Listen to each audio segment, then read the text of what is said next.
अन्नधान्य पुरवठ्याच्या टेंडरवरून पार्थ पवार आणि भुजबळांमध्ये वादावादी, विशिष्ट व्यक्तीला टेंडर देण्यावरून शाब्दिक चकमक, काम कसं चालतं याचा दाखला देत भुजबळ संतापले, पक्षातून यावर अधिकृत प्रतिक्रिया देण्यास नकार, सूत्रांची माहिती। खासदार पार्थ पवारांनी राष्ट्रवादीमधील काही मंत्र्यांकडे टेंडर निधीची माहिती मागवली, गेल्या 6 महिन्यातील माहिती देण्याच्या सूचना, तर पार्थ पवारांच्या सूचनेमुळे पक्षातील वरिष्ठ नेत्यांची नाराजी, सूत्रांची माहिती।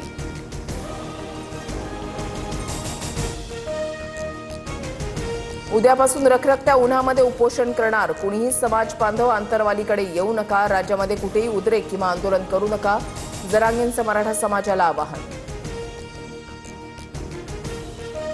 जरांगेंच्या मागण्यांबाबत सरकार सकारात्मक, जरांगेंना उपोषण करण्याची गरज पडू नये अशी सरकारची भूमिका, उपमुख्यमंत्री एकनाथ शिंदेंचं वक्तव्य, राधाकृष्ण विखे पाटील आणि प्रसाद लाड आज जरांगेंची भेट घेणार।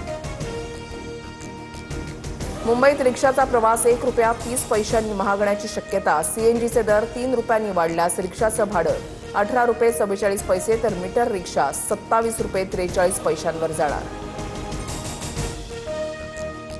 नीट फेरपरीक्षेसाठी लष्कर आणि वायुदलाची मदत, 21 जूनला होणाऱ्या फेरपरीक्षेमध्ये गैरप्रकार रोखण्यासाठी दिल्लीतील उच्चस्तरीय बैठकीमध्ये मोठा निर्णय, देशाचं सैन्य आता नीट परीक्षेचे पेपर पोहोचवणार। नीट पेपरफुटी प्रकरणी आज सुप्रीम कोर्टामध्ये सुनावणी, फायमा आणि यूडीएफच्या याचिकांवर सुनावणी होणार, एनटीए बरखास्त करून कोर्टाच्या देखरेखीखाली संगणक आधारित परीक्षा घेण्याची मागणी।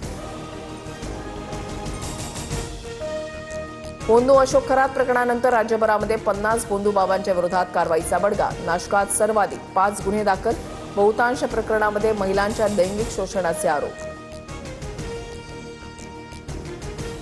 मुंबईसह ठाणे आणि उपनगरांमध्ये 2 दिवसांमध्ये हलक्या पावसाच्या सरी पडण्याची शक्यता, उकाड्यामुळे त्रस्त झालेल्या मुंबईकरांना काहीसा दिलासा मिळणार, सध्या तापमान 34 ते 36 अंशांपर्यंत।